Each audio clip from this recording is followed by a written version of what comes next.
Welcome back, travelers of the astral void, to another episode of Cosmic Cauldrons. I'm your host Nebulae Nyx. Now let's get into another adventure. The Nebula Nomad swam through an ocean of stars, its engines purring contentedly after a long stretch of interstellar adventures. Inside, a moment of calm prevailed. Astral Weaver lounged in a common room, surrounded by her peculiar collection of treasures scavenged from the far corners of the universe.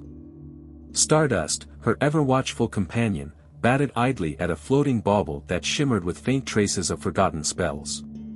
It was during this moment of relative peace that Astral uncovered something unexpected, a comic book. Its cover glowed faintly, as though it had absorbed starlight over centuries, the title scrawled in bold, gleaming letters, Atlantis High. She raised an eyebrow, intrigued, before flipping open the first page. Unbeknownst to her, this was no ordinary story.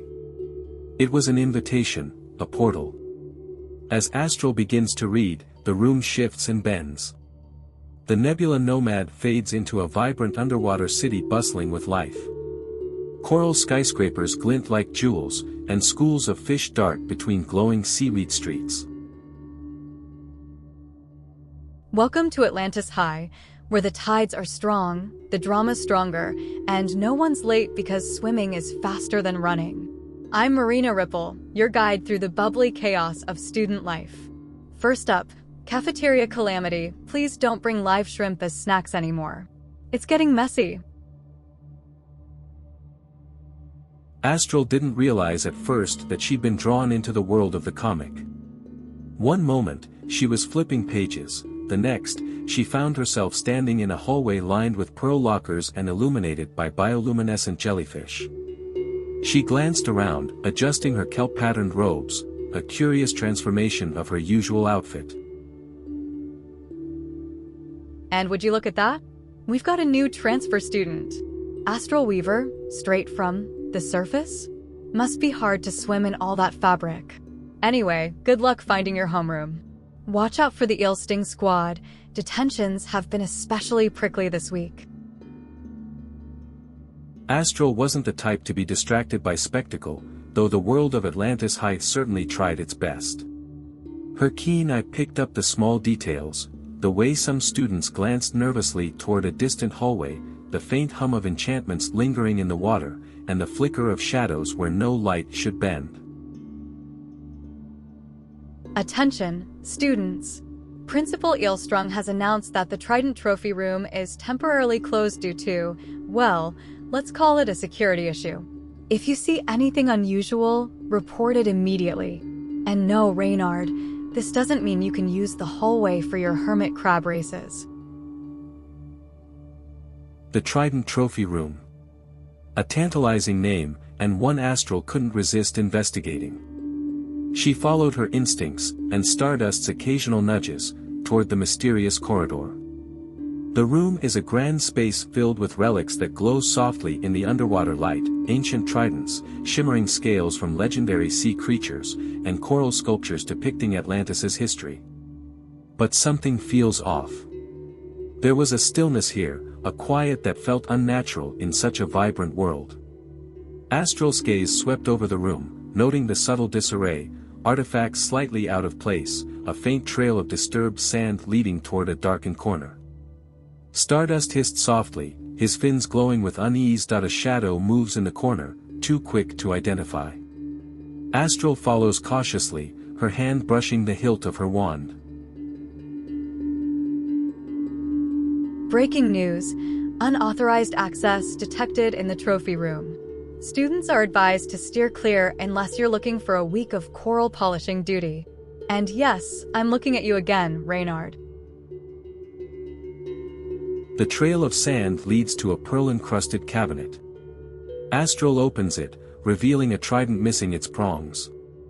Stardust nudges a fragment of shimmering metal on the ground, his glowing tail pointing like an arrow. The fragment pulsed faintly in Astral's hand, resonating with the energy of the missing artifact. Whatever, or whoever, had taken the prongs hadn't gone far. Stardust, ever the curious investigator, darted toward the exit, leaving a trail of glowing bubbles in his wake. Reminder, if anyone sees anything suspicious, don't try to handle it yourself. The last thing we need is another sea urchin incident. Stay safe, students. Astral follows Stardust through twisting corridors, passing confused students and startled teachers. The trail leads to the janitor's closet, where the door creaks ominously open. Inside, a nervous-looking manta ray fumbles with the stolen trident prongs. And there he was, the culprit, a hapless student with more ambition than sense. His plan, Astral deduced, had likely involved impressing a certain someone with his ill-gotten treasures. Stardust let out a chirp of disapproval, his glowing eyes narrowing. And just like that, folks, the mystery is solved. Let's all take a moment to appreciate the swift justice of Atlantis High's newest student, Astral Weaver. Principal Eelstrung, you owe her a thank you, and maybe a detention pass. With the trident fragments returned, the school holds a celebration in the glowing coral courtyard. Students laugh and dance as jellyfish lanterns float above them, casting shifting patterns of light. Astral watches from the sidelines, Stardust perched on her shoulder. The music was strange but catchy, and for the first time since arriving in this peculiar underwater world, Astral allowed herself to relax. It was, after all, just a story, wasn't it? And that's all for today, Atlantis High. Tune in tomorrow for updates on the debate finals and a possible sighting of the legendary sea dragon. Sweet dreams, students, and don't forget to double-check your kelp lockers for stowaway crabs.